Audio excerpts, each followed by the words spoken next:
ما بالله سايري صل السوق اشيل المقاضي للبيت. اداك الله والمدي كريم.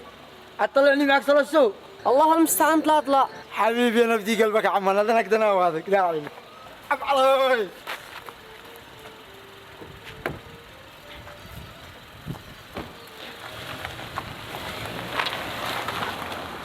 حاضر ولا يهمش، برسلش الملازم في الواتساب وكمان برسلها المستند.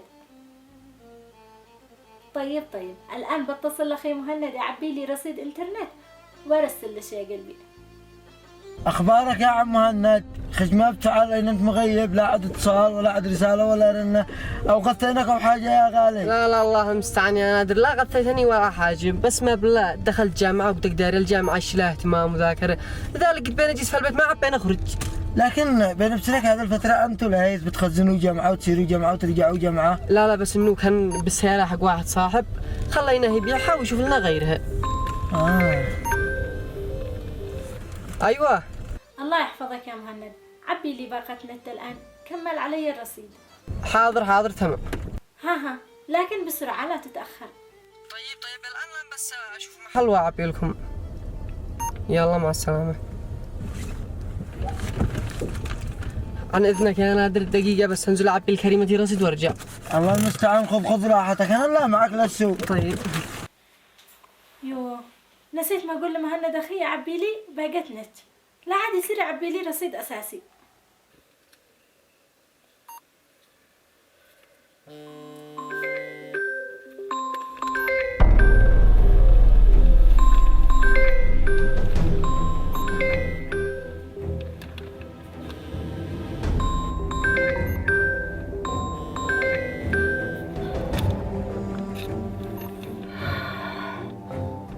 واخيرا وصل رقم شاهد فتلا عندي.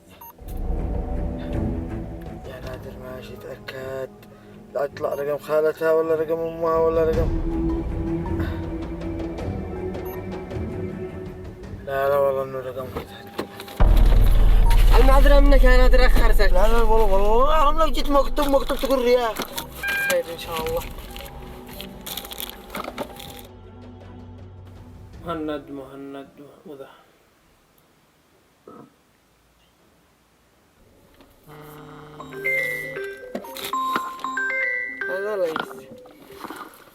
هلا ليس. وين أنت؟ ما بالله في الطريق ساير أشتري مصاريف وقالت ومروح. وإيش هتفعل بعد الغداء؟ عاد أخزن في البيت، بيني وبينك عاد أذاكر معي اختبار غدوة. ما عاد عندي يعني؟ ماشي والله إني عاد أجلس أذاكر، نلتقي بكرة إن شاء الله. عاد أسافر غدوة الصبح شحن على بدي سيارة. أيوة صح تكلمني. خلاص ما عاد شي أخزن قد عاد أذاكر لي مغرب وأرجع أجي لعندك نخزن وقدر نودعك إن شاء الله. خلاص تمام أنا منتظر لك. يلا تمام الله معك. منو هذا الذي حيسافر؟ هذا مبلغ صاحبنا قال يسافر شحن يدي سيارة. ايوه تصير تخزن عنده بعد المغرب خلاص نختار جمعه.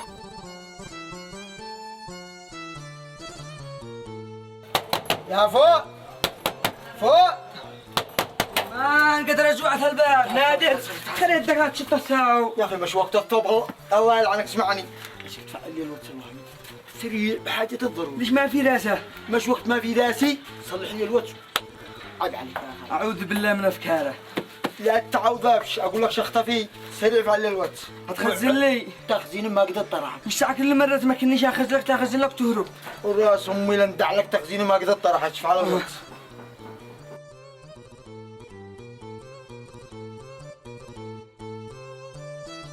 حياك الله يا نادر. الله حياك يا قلب انتي قلبك يا اخي.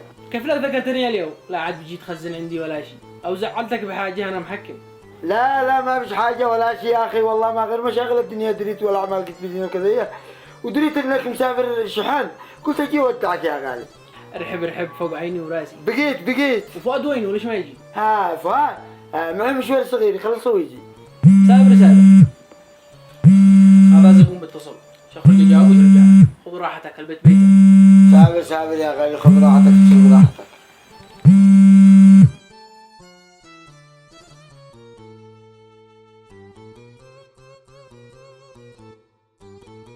السلام عليكم يا شيخ مهند. وعليكم السلام.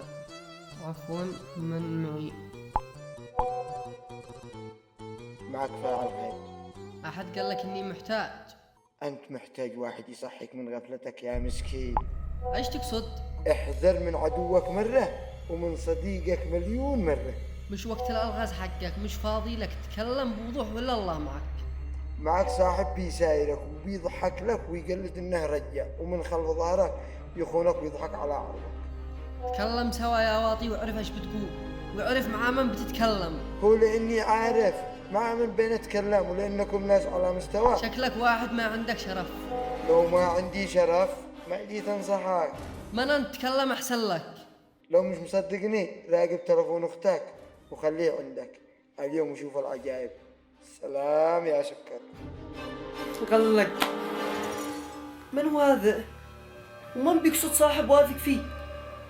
ومعقول اختي تفعل هكذا؟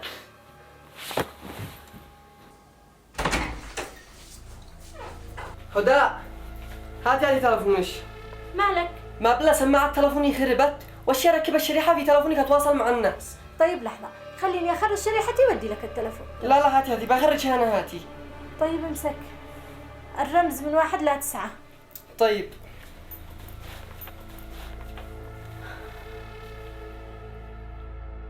ايوه يا ليث، قول لي ما بتفعل ما بتسوي هذه متى؟ هو هذاك حق يوميه، اذا عمل مع اخي في المعرض بنشتغل، اذا ما بيش قد احنا جالسين في البيت. سابر. يا ليث يا ليث. هذا صدفة؟ ايوه والله. امانة كنزل افتح له. الان حبيبي انا بدي قلبك.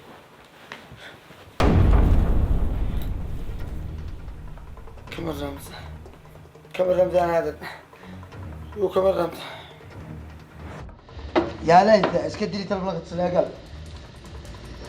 ها انا بدي قلبك. ذم رمز. الرمز 4 اصفار. 4 أصفار. ايوه 4 أصفار. بس يا رب انه ما يكون غير. والله نفتتح يا حركاتك يا نادر. لا نرحب يا اخوي. حياك يا ليث. الحمد لله. تفضل. لا ما عاد بيش داعي تتكلم انا سريع معي عمل. طلع تكلم طالع احسن. مرة ثانية.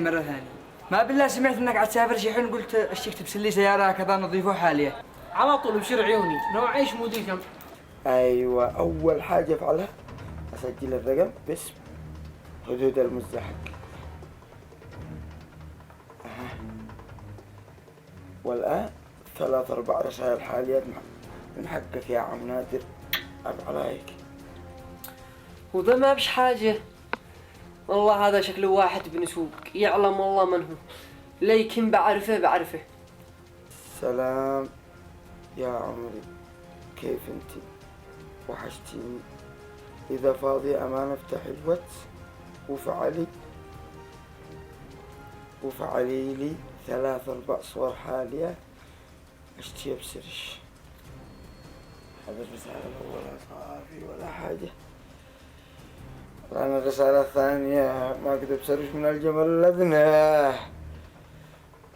أنا قد قلت لمهند إني مسافر بكرة شحن علشان نخرج أنا وأنت يا عمري، ما رأيش؟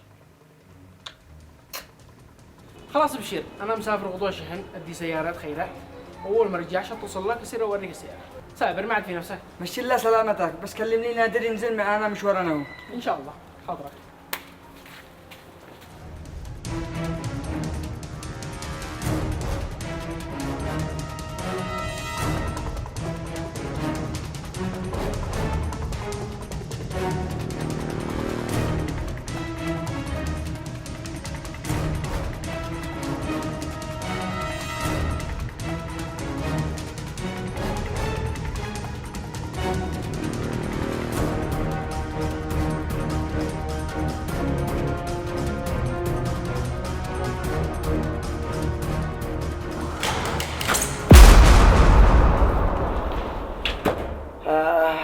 وين فاي؟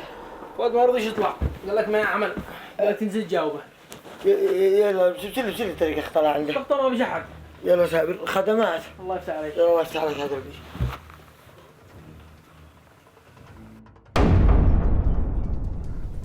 من؟ ليث. لا مستحيل. اقوم اقطعها هذه بنت لا هي في البيت صح. اول شيء ليث هذا ابن الكلب.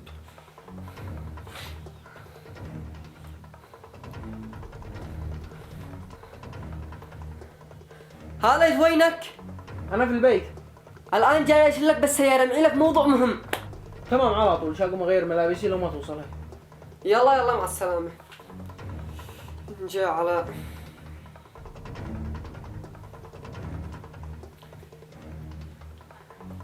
ها علاء، اسمع بقول لك ونفذ اللي أتكلم به بالحرف الواحد.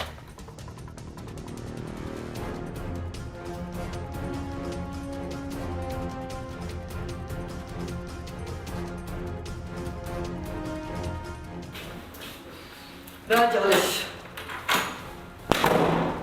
غريبة، يعلم الله ما له أخي مهند، أول مرة أبصره هكذا. الله يستر. للحين يا نادر ليش خليتني افعل لك واتساب وهمي وخليتني اسير لا عند ليث وافعل هذه الحركات كلها؟ ايش في داسه؟ اهدى وانا بقول لك كل شيء ولا تقلق يا علي ارتاح. خير يا مهند ما بيه، ليش اديتني لهنا؟ والله شي اسكا تلفونك ايش اتصل؟ على طول.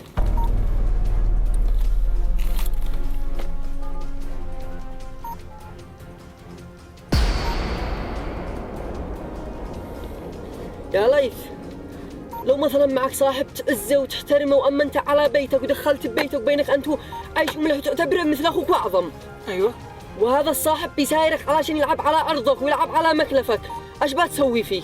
ما يكفيني اقتله واشرب من دمه. بس ليش سالتني هذا السؤال؟ تقتله؟ طيب ايش تحكم على نفسك؟ اقتلك واشرب من دمك؟ قال لك يا مهند ايش به؟ ايش بيسوي الرقم هذا عندك؟ رقم منو هذا؟ شوف يا ليث لا تدعي الغباء وتكلم بالتي هي احسن، وهول الرسائل من رسلهن. هناد يجمع حسك وعرف ما بتقول انت تعرفني. هي هذه المشكلة، الحين بين اعرفك امنتك على بيتي وعلى ارضي وفي الاخر جيت تلعب على مكلفي.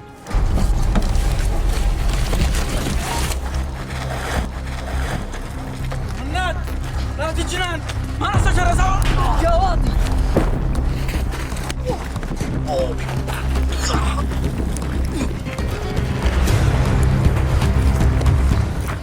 اسمع، اقسم بالله يا واطي لو دبسك لعب على مخلفي لا أهين كلامك. يلا يا مجنون ليش تفعل هكذا؟ خليني ابرد قلبي فيهم هؤلاء العيال الذين اسالك بالله. انت عارف ان هذا عار بيطير من بعده كم من روس، ما بش فيش صفاء. خليهم يطيروا ملح يرجعوا تونا، احنا نبصر من بعيد ونرتاح ولا نهم حاجه. وليش هذا كله؟ عشان ما رضيش يزوجك بهدى؟ تقل الله، عيب ما يسبش هذا كله. مش هذا وبس، عاد انا سمعت خبر انه مهند قال انه ما يتشرفش انه يناسب شخص مثلي، مش يديرنا الذي سايرته وعلمتها الرجاله. الرجال من بيتهم. هو تغير علي من حين ساير ليث، وانا دريت وقلبي حس ان الليث الذي علم علي على سب الزهداء.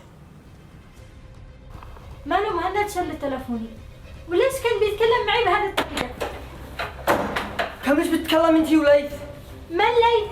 مالك أنت والجنان؟ بين اقول كم مش بتتكلم انتي وليث تكلمي لا تبعش مثل النعجة، وايش من صور رسلتي له؟ مالك أنت والجنان حقك؟ شكلك اليوم مش انت طبيعي، شكلك شارب حاجة. وعاد انتي بتطاولي علي يا قليلة الادب.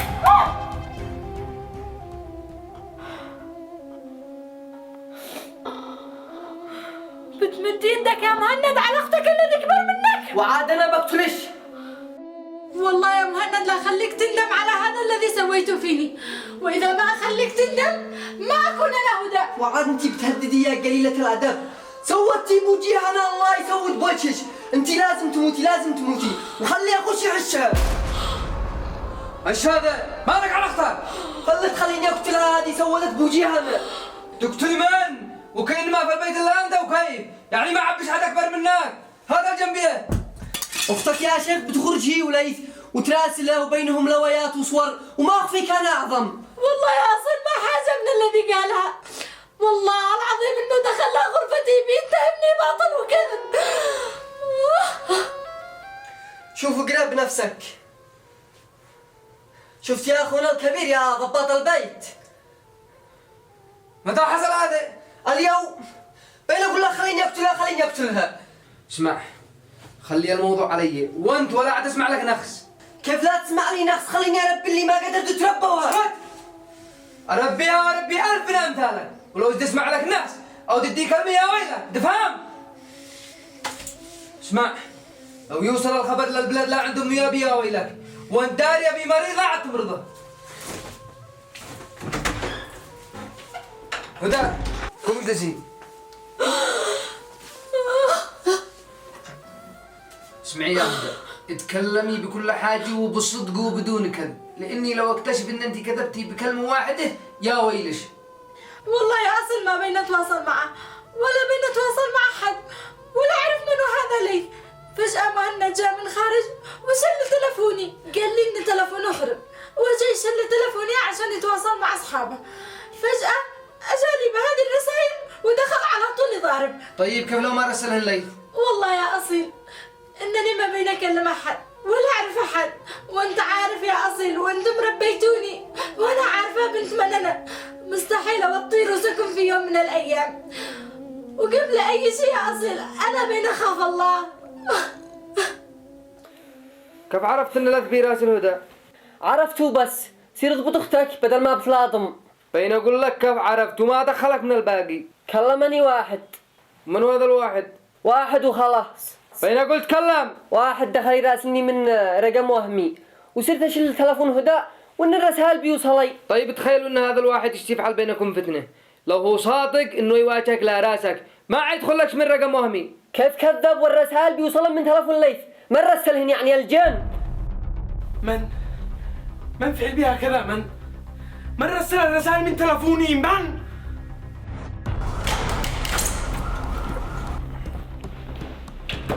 يا وينه فؤاد؟ فؤاد ما رضيش يطلع، قال لك ما عمل، قال لك تنزل تجاوبه.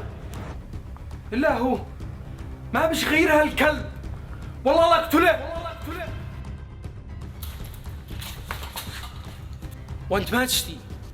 وانا اسير وين ما سرت انت ما عليك. ليش متحمل البندق؟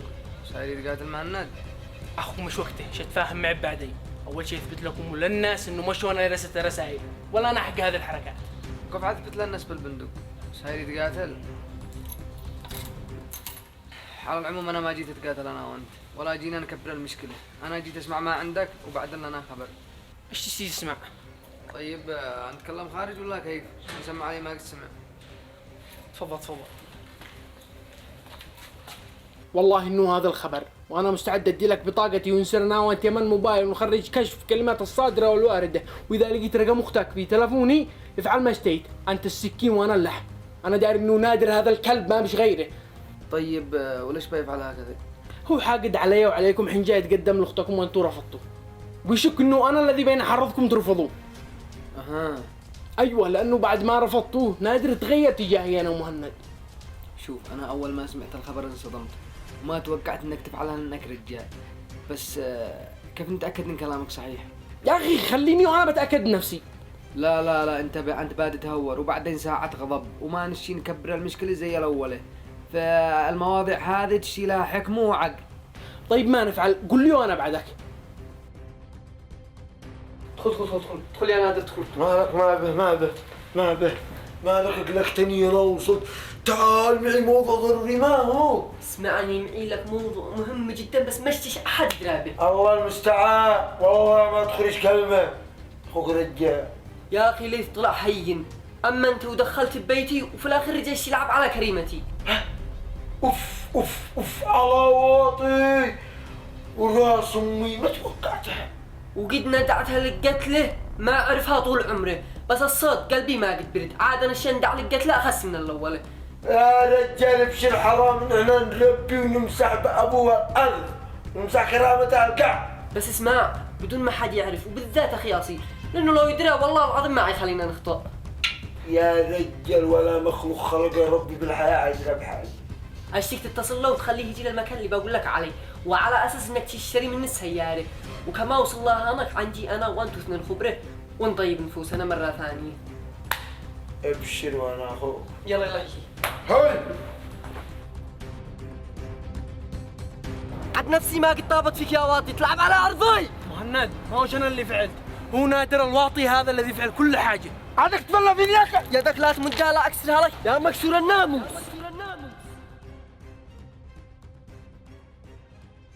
اسمع يا فؤاد، هذا الموضوع ما ينسكت علي، وانا عارف انك رجال وابن ناس، وهذا فعال ما عان، ما فيش صفات يا فؤاد. اسمع يا اخي ياسين، انا جاي اكلمك بكل حاجه. اقسم برب الكعبه واللي رفع السماء ما لي علم انه يفعل هكذا. تكلم ايش حصل بالتفصيل. نادر اللي سواه كل حاجه، كان يقول لي سويها كذا وانا اسوي، ما نجدار انه نيتها كذا خبيثه. ايوه. ولما سالته وكلمني انصدمت، ودريت انها توقع مشكله كبيره وسجلت صوته. يا سلام، وين التسجيل؟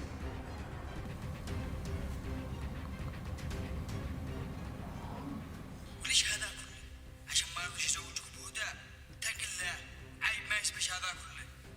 مش هذا وبس، عاد انا سمعت خبر انه مهند قال انه ما يتشرفش انه يناسب شخص مثلي.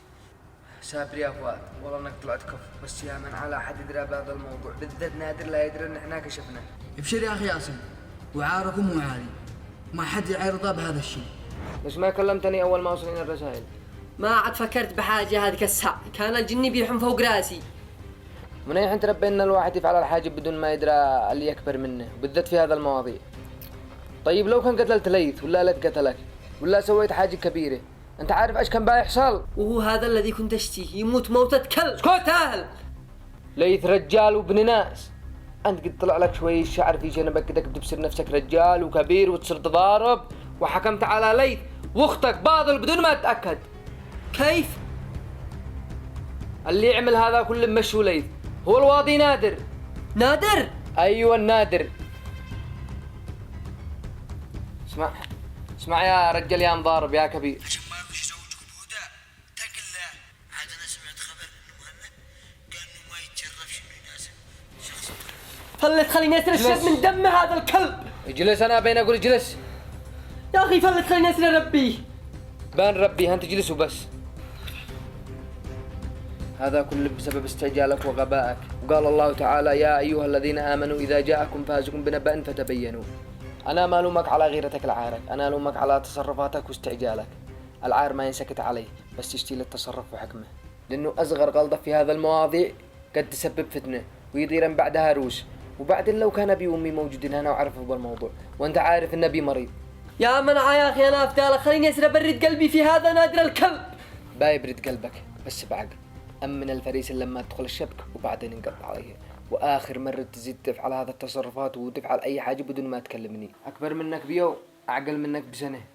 فعلا يا اخي اصيل، انا اسف لو طولت عليك، وانت اخي الكبير سامحني. لا تاسفش مني، سير تاسف لاختك هدى واطلب منها تسامحك، وبعدين جي لا عندي وانا اقول لك ما نفعل بهذا الواضي نادر. حاضر.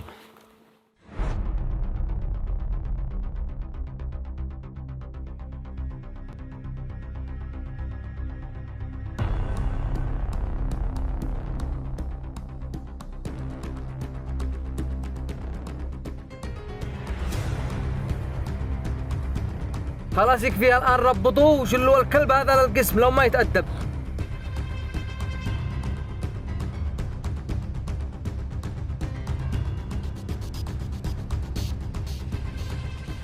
يلا يا اصل انا شخطر نتواصل.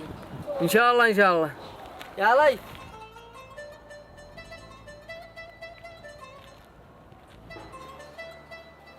ما هوش ليث اللي يلقي ظهره على اخوه مهند. يا ليث والله لا اجمع لك مشايخ اليمن كامل واهجي لك بثوار اليمن كلهن وارد اعتبارك وارضيك.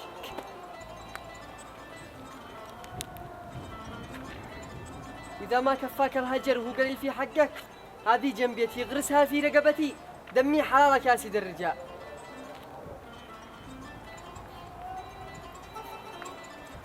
اللي قتلني انك صدقت الكلام هذا على اخوك وتسرعت بالحكم علي، وانت تعرفني. انا غلطان يا اخي، حين شفت رقمك ما عاد فكرت بحاجه ولا قدرت استوعب الموقف. المهم الان اللي يرضيك ويبرد قلبك انا مستعد. وهل بين الاخوه حقد وغل؟ والله لو هو واحد ثاني غيرك يا مهند ما عاش لليوم وان قد قطعت راسي، لكن حنو وانت كتمت وسكت، ما كنت شيء اثبت لك الا انه مش وانا اللي رسلت الرسائل. والنعم بك يا اعظم اخ.